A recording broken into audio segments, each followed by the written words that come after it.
घरच्याला कधीच म्हणलो नाही, मला 136 मार्क असून मी घरी म्हणलो नाही की मला 136 मी लागणार आहे. वडील मला तर प्रत्येक वेळेस म्हणायचे, अरे काय मिळे लागणार आहे का नाही तू?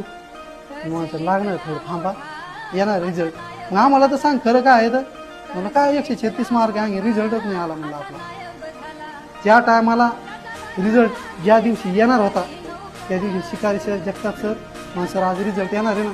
हा म्हणून येणार आहे, आज रिझल्ट येणार आहे. काहीच नाही, भाकर गोड लागत नाही, काय नाही, काय नाही, काहीच नाही. रात्री 2:30 वाजता रिझल्ट आला.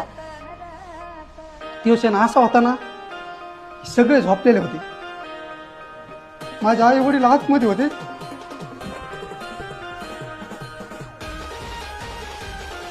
मी 2:30 वाजता दरवाजा उघडला, सगळे काही झोपलेले होते. सगळ्याला आशा लागून होती की नाही याचं काहीतरी चांगलं होणार आहे, म्हणूनच आपल्यापासून लपून राहिला.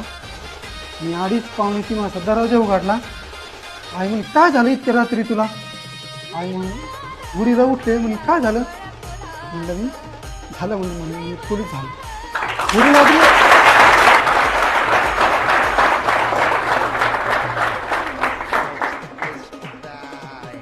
वडिलाला बी रडू आलं, आई पण रडली. संघर्ष लय मोठा असतो बघा. विचार करा तुम्हाला काय करायचं, आत्ताच ठाम करा आपल्याला काय करायचं.